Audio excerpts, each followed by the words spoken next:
За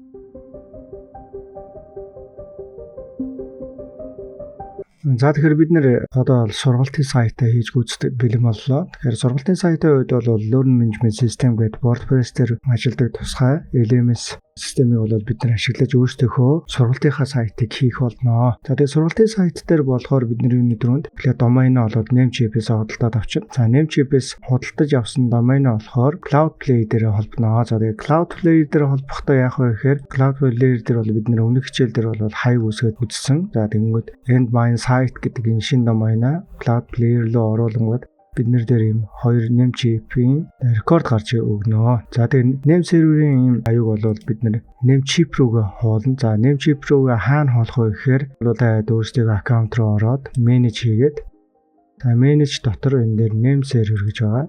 Та нарыг бол иймэрхүү байгаа. Бид нар бол DNS гэдэг custom DNS-ийг сонгоно. Тэгээд дээдлэлт нь Miguel, доотлолт нь одоо доотхыг копидод тавьчихна гэсэн. Тэгээ бидний хувьд бол аль хэдийн хийчихсэн байгаа учраас энийг хуралдах шаардлагагүй.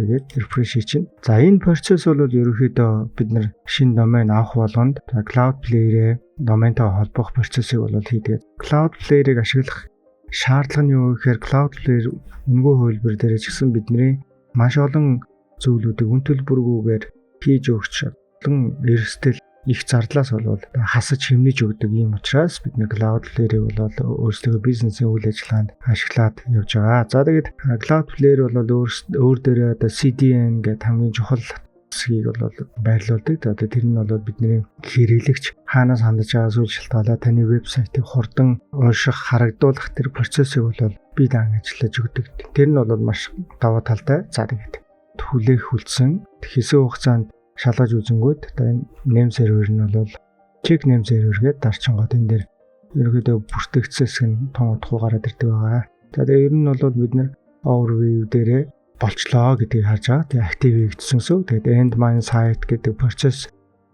вебсайтын үйл ажиллагаа эхлэхэд бол бэлэн болсон. За энэ хүү бүртгэх үйл явц бол нэг 5-аас 15 минут үргэлжилдэг. Тэгээ байлуудыг холбочоод хүлээсэн байна. За одоо ингээд бид нэр сайтаа үйл ажиллагаанд ашиглаад бэлэн боллоо. За энэ дээр бол бид нэр эхлээд хийх зүйл нь бол host домейнтайгаа холбоно гэсэн. Host домен холбох процессоо мөн адил энэ DNS record дээр холбдог. За тэгээд дараагийн хичээл дээр хэрхэн host